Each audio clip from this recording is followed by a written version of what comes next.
ایک بات ذہن میں رکھ لیں کہ یہ ہو نہیں سکتا کہ انسان پر مشکلات نہ آئیں۔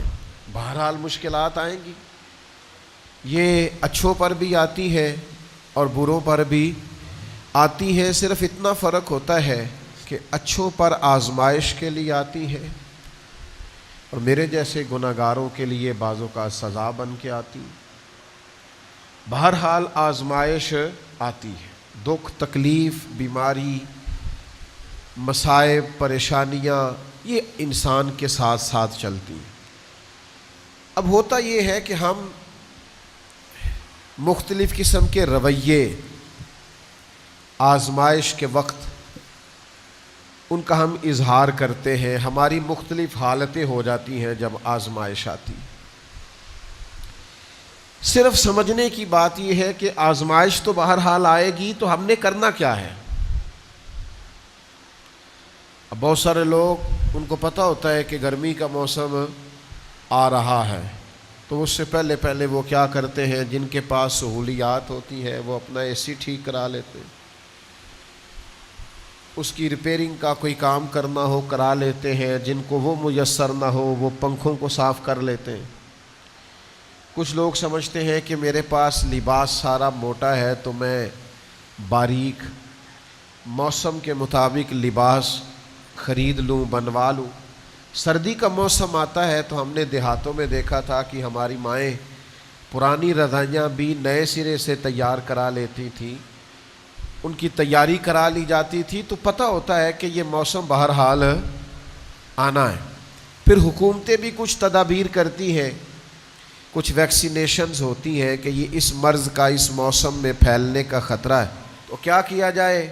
تو کیا یہ جائے کہ اس موسم کے لیے اس بیماری کے پھیلنے کا خدشہ ہے تو اس کی یہ ویکسینیشن ہے، یہ وقت پر کرا لی جائے تاکہ انسان جب وہ بیماری آئے تو آنے سے پہلے اس کے پاس تدابیر موجود ہو۔ آزمائش تو آئے گی، کرنا کیا ہے؟ سب سے پہلی بات یہ ہے کہ جب انسان پر آزمائش آئے تو اسے اپنے آپ کو کنٹرول کرنا ہے، واویلا نہیں کرنا، شور نہیں کرنا، ہاتھ پیر نہیں پھولنے چاہیے، بہت زیادہ انزائٹی، ڈپریشن اسے نہیں ہونا چاہیے، اسے اپنے آپ کو کنٹرول کرنا چاہیے۔ باقی جو لوگ مدد کے لیے آئیں گے وہ بعد میں پہنچیں گے، جو ڈاکٹر اس کے پاس آئے گا اس کو بھی فون جائے گا، وہ تیاری کرے گا، وہ نکلے گا، گاڑی نکالے گا، آنے میں ٹائم لگے گا۔